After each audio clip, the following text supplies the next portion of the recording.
This is Red Carpet Fly's News on the Fly, bringing you daily, unique, and interesting entertainment, celebrity, and luxury news. Before we get started, you guys know what to do.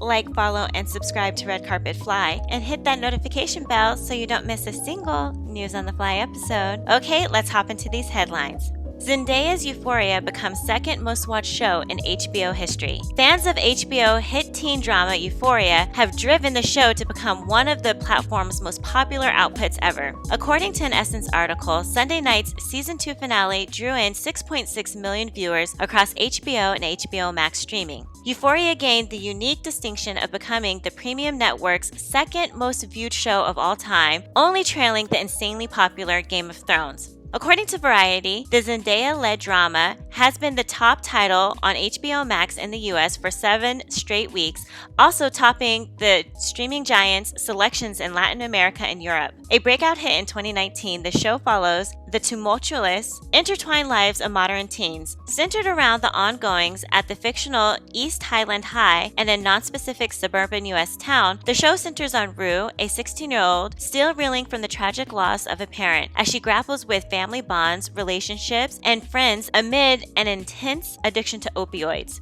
The role of Rue earned Zendaya her first Emmy, crowning her the youngest ever and only second Black woman winner in the lead actress in a drama category at the 2020 awards. Her visceral portrayal of a teen girl deep in the throes of an addiction has drawn both accolades and criticism, from some claiming that the show glorifies drug use by showing the experience of intoxication through a first-person perspective, but Zendaya has spoken out herself that it's actually quite the opposite. The feeling behind Euphoria, or whatever we have always been trying to do with it, is to hopefully help people feel a little bit less alone in their experience and their pain, she told Entertainment Weekly after season 2's pivotal 5th episode. It made me feel like they're not the only one going through or dealing with what they're dealing with. Though the show was already at a fever pitch of popularity at season 1's end, Variety reports that its per episode viewership average had risen nearly 100% from its first season after season 2's first 4 episodes hit airways.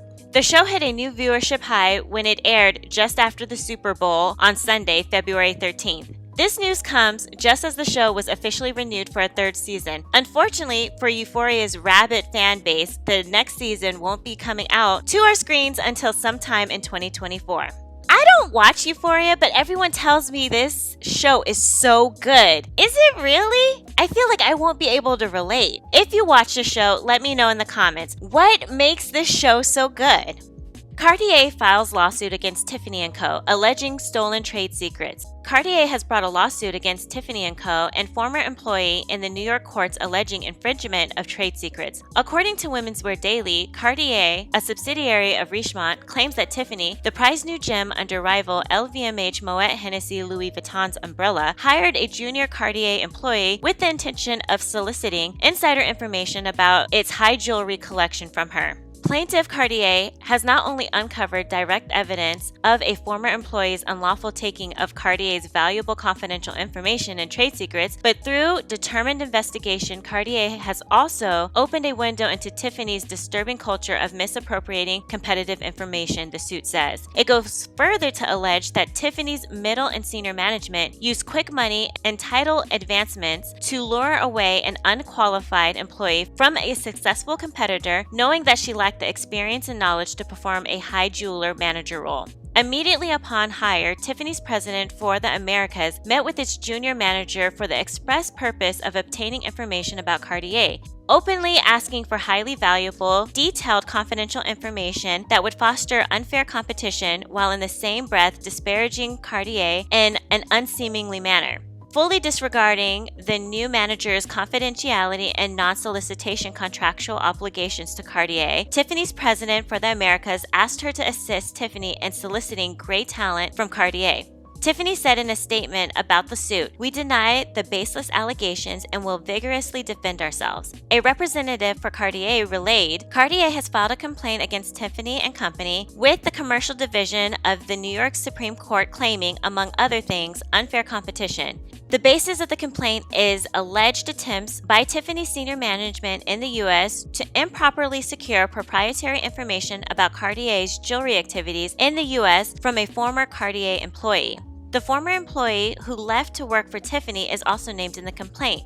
Cartier fully respects the rights of competitors to pursue their commercial objectives. In this case, however, Tiffany's commercial ambition crossed the line between ordinary course of business and unfair competition. As this is the subject of litigation, we have no further comment to make on the matter at this time. The employee in question, named in the suit as Megan Moreno, appears to have deactivated her LinkedIn account. The suit says that Tiffany fired Moreno after Cartier began to raise issue around the terms of her employment. Moreno worked for Cartier North America for 9 years, most recently as assistant manager for merchandising, jewelry, and departed in December 2021. She worked at Tiffany & Co. for less than 2 months. An affidavit attached to the case and signed by Moreno outlines that she was poached by Tiffany management to fill the high jewelry management role. After her initial interview at Tiffany headquarters, Moreno said she went through her Cartier work computer and share folders, searching for documents that she would believe would help her prepare for a high jewelry merchandising role at Tiffany, that she then forwarded to her personal email. These documents were later uploaded to her Tiffany work computer, and it's claimed that she routinely contacted Cartier employees asking for insider business information at her employer's request.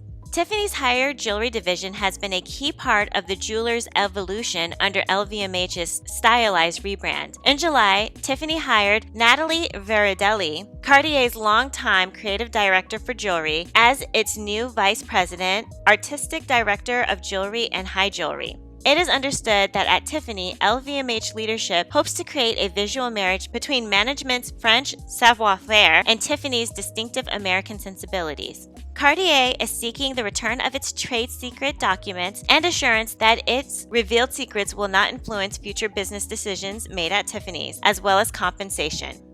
Oh, I have heard about corporate espionage before, but I have never actually seen a case make it to the papers like this. Employee poaching is done in all industries, but this is crazy. I would never in a million years think that Tiffany would be allegedly entangled in a story like this. You know, when I worked in New York and I worked at this financial company, the CEO had asked me to take some pieces over to Cartier. And when I tell you it's like a whole nother world in Cartier, it is crazy. When you come through the doors of Cartier in New York, they have guards there. But not only that, Cartier is very much a brand that is known for its jewelry work. Like everything is like hand done. So if you go to the back, I believe, of Cartier, they actually have like, I guess like an appointment where you can sit down with a jewelry maker and they can actually make those repairs to your timepiece or to whatever broken jewelry that you bring in that's Cartier. It was a really cool experience, and it was a really like introduction, at least for me, into luxury. I'm sure there will be more information to come out as this legal case draws out.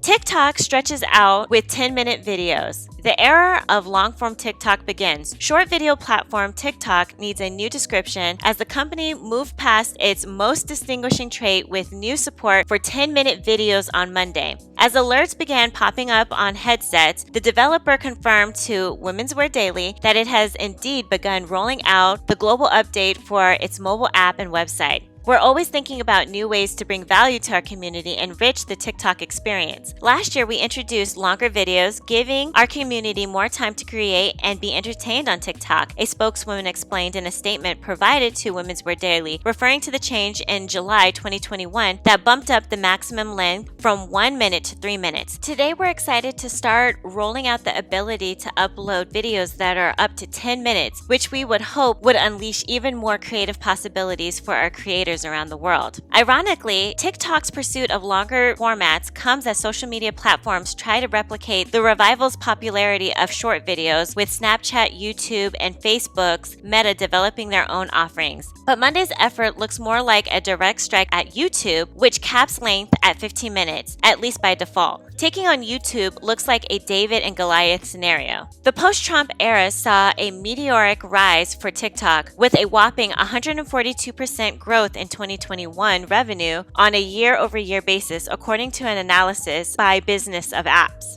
It pegged annual revenue for last year at $4.6 billion, which is impressive, but still just a fraction of Google's video business. The haul for YouTube ads revenue amounted to $8.6 billion in the fourth quarter alone, a jump of 25%, and $28.8 billion for the full year. Sundar Pichai, chief executive officer for YouTube's parent company Alphabet, sees shopping as a critical path forward, as do other social media competitors, including TikTok. But having Google's massive infrastructure to back up the vision looks like a competitive advantage, as he pointed out in a February earnings call. TikTok may have felt it had no other choice but to expand formats as tech juggernauts move into its territory. Logically, it also makes sense to believe that longer videos would extend people's time in the network. It might even attract new types of views. But switching up the formula without alienating its existing users could be a major gamble. So, I'm super interested in this because that was one of my main gripes with TikTok. I don't post a lot of TikTok videos, but that was my main gripe with them, is that I could never post long enough. And I don't know, I was just like, I don't know if it was this user error or whatever, but like snapping all my pictures together into a longer video format I just had to do a lot of stuff or go through a lot of editing. So I kind of stayed away from TikTok. But now that you can make 10-minute videos, I might, hop back on TikTok. Hopefully this will be available to everybody and not just like, their big time TikTok personalities. Anyways, are you guys excited about recording 10-minute videos on TikTok? Let me know in the comments. Well, that's it for Red Carpet Fly's News on the Fly. Please like, follow, and subscribe to our YouTube channel, Red Carpet Fly. And also follow us on Instagram and Twitter at Red Carpet Fly. And until tomorrow, always stay fly.